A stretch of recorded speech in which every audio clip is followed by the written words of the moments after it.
Felipe Duarte, o Grêmio, a preparação do Grêmio para o jogo de amanhã contra o Juventude na Arena. E o treino dessa tarde, Gabardo, é que vai encaminhar a escalação para o confronto contra o Juventude. Sabe que essa hora do dia é o setor crucial para o setorista, porque da minha parte, né, tô no turno da manhã, então meu último boletim é esse. E a Valéria tá chegando para assumir o setor da tarde, então a gente vai trocando as informações, o que eu tenho, o que ela tem. E a gente começou a trocar informações e concluiu sobre que time que treinou ontem. O treino de ontem foi um treino para reservas, tá? Os titulares chegaram de Roraima, viajaram a madrugada inteira, se reapresentaram à tarde, fizeram um trabalho leve de corrida ao redor do gramado. Por exemplo, o Kiki Oliveira, que atuou por 90 minutos, não treinou com bola. Quem que participou do treinamento que é relevante pra gente? Vilhaçante, Monsalve, Amuso, jogadores que não atuaram os 90 minutos. Vilhaçante jogou o primeiro tempo, Monsalve jogou o segundo, o Amuso jogou uma parte dos dois, né? Não chegou a 60 minutos em campo. Então esses apareceram no treinamento de ontem. E o time que treinou ontem tem algumas observações feitas pelo Gustavo Quinteiros. Que era o reserva. Tá. Mas tem alguns jogadores que foram observados que servem pra gente levar em consideração pro treino que vai acontecer hoje, 5h30 da tarde. Qual foi o time que treinou? Igor Serrote, Gustavo Martins, Wagner Leonardo e Vieri. Essa foi a defesa, a linha defensiva. Mas aí tem uma notícia. Igor Serrote fez o primeiro treino dele sob o comando do Gustavo Quinteiros. Não se conheciam nem pessoalmente. Não se conheciam. Quando o Quinteiros chegou, o Serrote estava na seleção sub-20 lá na Venezuela disputando o Sul-Americano. Ontem ele fez o primeiro treino. Hoje ele pode ser de novo observado como lateral do time titular.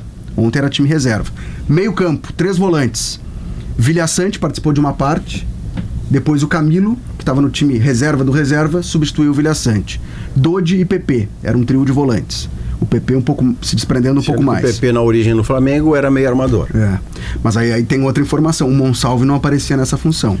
André Henrique aberto pela direita, Arezzo de centroavante, e aí no lado esquerdo ele observou os dois, Monsalve e Amuso. Porque também não participaram de toda a atividade como o Vilhaçante. Sim. Como eles já tinham atuado alguns minutos lá em Boa Vista, os dois foram observados. E aí outros atletas que estavam no time de baixo ainda, né? Jardiel, Natan Pescador, Wesley Costa e Lua Cândido inverteram. Ele queria observar o Lua Cândido na lateral e na extrema. O Lua Cândido ainda não tem condições de jogo, né? Pelas informações que a gente recebeu, e o próprio Quinteiros falou isso na entrevista coletiva, que ele precisa aprimorar a parte física. Mas tem algumas observações do treino de ontem, embora não indiquem ainda o time titular. Mas tem uma informação que é definitiva. Definitiva, que é a tendência de uso do Monsalve como extremo pela esquerda. Ele começa... Porque senão ele treina, porque senão ele coloca para treinar na posição de meia. Ele fez isso. Por dentro, ele fez isso no jogo de Erechim. Ele começa com Monsalve e PP. Mas o Monsalve em nenhum momento foi extrema. Ele partia do lado... o meia que vinha pra dentro. E vinha pra dentro e alternava muitas vezes com o PP. Até no princípio foi um pouco difícil entender assim, qual era a função de cada um, mas os dois faziam a função de meia por dentro e deixava o corredor pro lateral. Só o ponto de partida que era do Monsalve. O Lucas Esteves tem essa condição do corredor. Não, mas é que isso tem eu entendo isso do ponto de vista ofensivo, mas isso tem uma figura, se a gente pensar, defensiva também, né? Porque o homem do lado é mais fácil dele marcar do que o homem por dentro, tá? É muito mais fácil tu marcar com a linha te auxiliando na marcação. Mas a exigência física é maior. Eu tô falando como construção do trabalho. Se tu coloca alguém para ser extrema e fechar, por exemplo, como o Grêmio fechava no passado em 2 linhas de 4, mas o Grêmio sempre o homem do lado... O Grêmio não faz, o Grêmio fecha marcação no 4-2-3-1. Eu sei, eu só tô dizendo que este homem do lado, ele entende mais fácil a forma de marcar, sim, porque tu tem a linha como referência da marcação.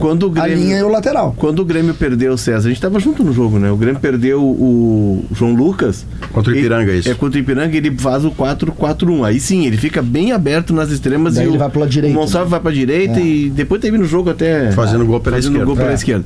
Mas assim, na volta, na marcação, o que faz o Grêmio? O Vilhaçante recua, fica alinhado com o Cuejar, e aí ele faz a linha de 3 e o meia avança. Então ele marca de forma diferente.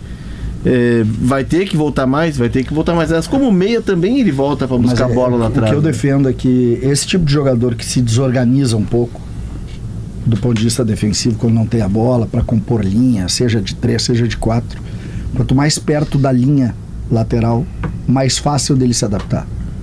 É mais fácil dele ler aonde está o perigo para ele. Envolve o adversário do Grêmio, tradicional adversário, o Inter, né?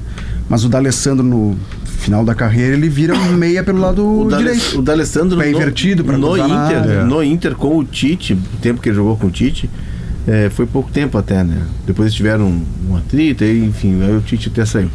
Mas o D'Alessandro jogava pelo lado, era o D'Alessandro aberto de um lado, o Alex e o Nilmar, né? Era isso, o trio ofensivo. E aí o Inter tinha um tripé no meio, bem forte de marcação. Edinho, Guinazu e Magrão.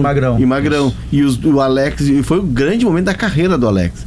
O D'Alessandro sempre foi um meia que partia do lado e com o pé trocado para dentro. E muitas vezes ele fazia o flanco usando o drible dele, o Laboba, que surpreendia, porque ele não tem pé direito.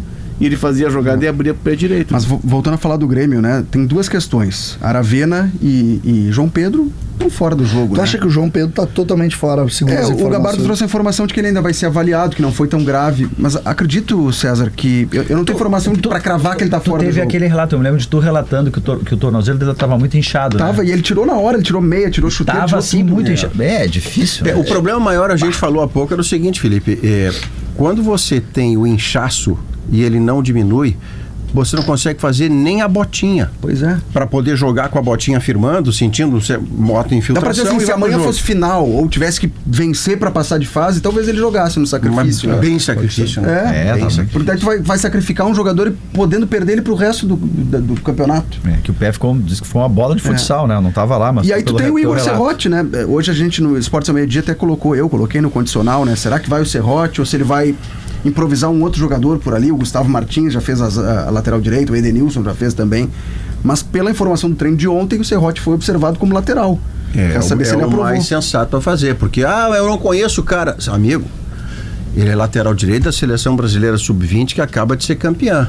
Se tem uma coisa que nesse momento ele tá a favor, é com a confiança em alta, mostrando para um treinador novo que não o conhece tudo que ele pode fazer. Esse cara tá na motivação plena e você não vai discutir a qualidade dele. Não, você pode discutir a inexperiência dele. Só pede pro Serrote não dar carrinho no jeito de todo mundo pode e vai fazer lá o eu sou penta, mas não precisa jogar o sujeito pra cima. Parar de brigar com o argentino, porque exatamente. Também tem essa, né? Ele que não mostra o penta pro De Sábado, De Sábado de jeito nenhum, ele se né? apresentou pro Quinteiros. Ô Quinteiros, oi, tudo bem? Aí fez aqui, ó, toma! E aí o Quinteiros dá banco pra ti. Mas assim, acoplado essa informação do lateral, né, que precisa buscar um substituto pro João Pedro, tem a questão da zaga. O Rodrigo Eli foi muito criticado por nós e pela torcida, tem muita gente pedindo para ele sair do time. Inclusive, o Grêmio ainda não oficializou a renovação de contrato, mas já saiu no bid, né? O Grêmio renovou o contrato do Rodrigo Eli, a informação que a gente já vinha trabalhando. E tem muita gente pedindo pro Wagner Leonardo entrar no time. Wagner Leonardo é canhoto, ele joga pelo lado esquerdo, não é o lado do Rodrigo Eli. Então não é tirar Eli e botar Wagner Leonardo. Se for assim, o Gemerson vai ter que se deslocar pro lado direito. Não vem jogando ali, mas já jogou na vida dele. Mas no Grêmio ele não jogou ali. No Grêmio não, mas já jogou na vida dele. Ele vai ter um Tô treino. lembrando a matéria do Munari, que fez uma vez uma matéria pra Zero Hora com mapas de calor no Corinthians e no Atlético. No Atlético, numa parte ele jogou mais pela esquerda, mas já jogou pela direita. Então, aí entra de novo minha observação, minha interpretação, e até algo pra vocês debaterem. Ele tem um treino pra definir isso. É o treino de hoje à tarde, que também não pode exigir demais. Ele já vai ter que mexer na lateral direita.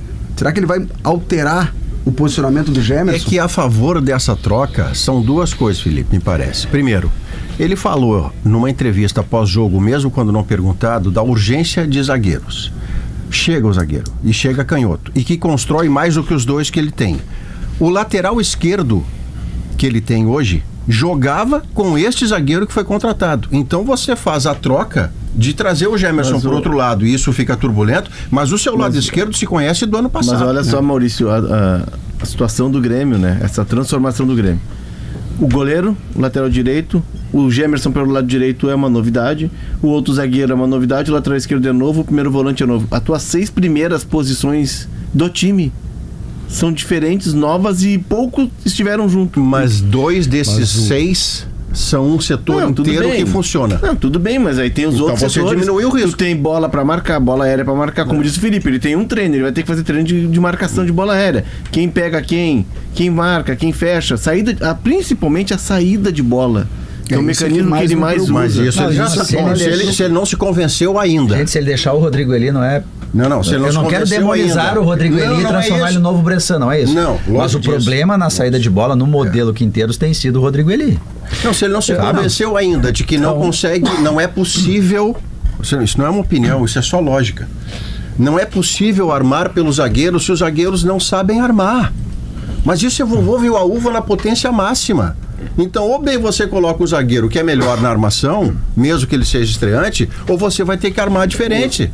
O Rodrigo Eli, Léo, o Rodrigo Eli amanhã, até para uma forma de preservação, vai ele ser acaba vaiado, de dividir um não. erro muito grave, ele é capaz de ser vaiado no placar eletrônico. Não tem nenhuma dúvida que ele vai ser vaiado. O que ele não pode tem fazer nenhuma é dúvida. mudar os dois zagueiros. Botar Gustavo Martins e Wagner Leonardo, que já vem treinando. Treinaram 8%. Porque assim, do jeito que a torcida do Grêmio reagiu... É mais mudança ainda.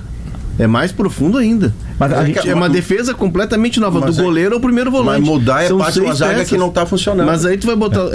Aí eu tava ouvindo ontem o Munari, um trecho do debate de vocês. O Munari defende, senão fica jogo de futebol amador. Tu pega os caras no sábado de tarde, não se conhecem, bota o uniforme.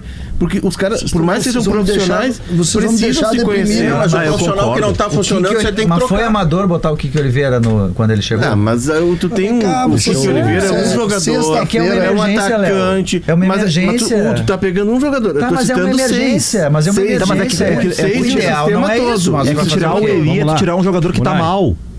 É isso. Não é só pela questão. 12h41. Gabardo. Felipe, fala, César. 14h41. É. Tô quase entrando em depressão aqui. Eles conseguiram montar um time do Grêmio que não tem nenhuma chance de ganhar o jogo. Eles quem? Felipe Duarte, quem? Não, direção do Grêmio. reserva. Os caras direção- reserva. não. Eu cheguei na Peraí. empresa com 1,74 de altura, vou sair com 1,58 de altura. O eles e a direção do Grêmio que demorou pra entregar os caras pro técnico. E ainda estão querendo culpar as pessoas. Não é Felipe. culpa. Mas quem é que contratou e chegou tarde? Fui eu?